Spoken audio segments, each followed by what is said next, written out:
Hi నాన్న. నిన్న మనం కావత్తు పదాలు తావత్తు, నావత్తు, మావత్తు నేర్చుకున్నాం కదా. ఈ రోజు యావత్తు, రావత్తు, లావత్తు, వావత్తు పదాలు నేర్చుకున్నాం.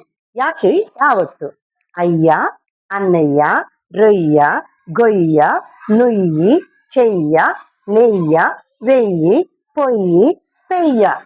అయ్య, అన్నయ్య రొయ్యల చెరువుకు వెళ్తున్నారు. అన్నయ్య బండి గొయ్యిలో పడిపోయింది. అప్పుడు నుయ్యి దగ్గరికి వెళ్ళి చేతులు కడుక్కుందాం అనుకున్నాడు. చెయ్య విరిగింది. నేను అమ్మని నెయ్యి వెయ్యి అన్నా. అప్పుడు అమ్మంది, వెన్న పొయ్యి మీద ఉంది, నీకు నెయ్యి ఎక్కడి నుంచి వేయను అంటే, అప్పుడు నేను ఏడుస్తూ బయటకు వెళ్తే పెయ్యి దూడ చాలా అందంగా కనిపించింది. రాకి రావత్తు: మర్రి, తొర్ర, నెర్ర, కర్ర, కర్రి, చెర్రి, ఎర్రని, సర్రున, తుర్రు. మర్రి తొర్రలో చిలుక ఉంది. నెర్రలో ఇంచి పాము వచ్చింది.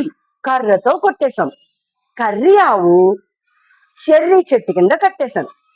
ఎర్రని ఎండలో సర్రుమని నా వీపు మంటిస్తే తుర్రుమని ఇంట్లో పరిగెత్తాను.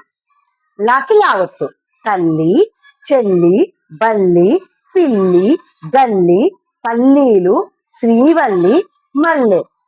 తల్లి, చెల్లి బల్లిని చూసి భయపడిపోయారు. పిల్లి గల్లీ గల్లీ తిరుగుతోంది. పల్లీలు తింటూ శ్రీవల్లి మల్లె తోటకి వెళ్ళింది. వాకి వావత్తు: అవ్వ, బువ్వ, రవ్వ, సువ్వ, నువ్వు, నవ్వు, పువ్వు, తార, జువ్వ. అవ్వ అవ్వ అవ్వ ఆకలిస్తుంది, బువ్వ పెట్టు అన్నా. లేదురా బువ్వ, రవ్వ లడ్డు తినంది.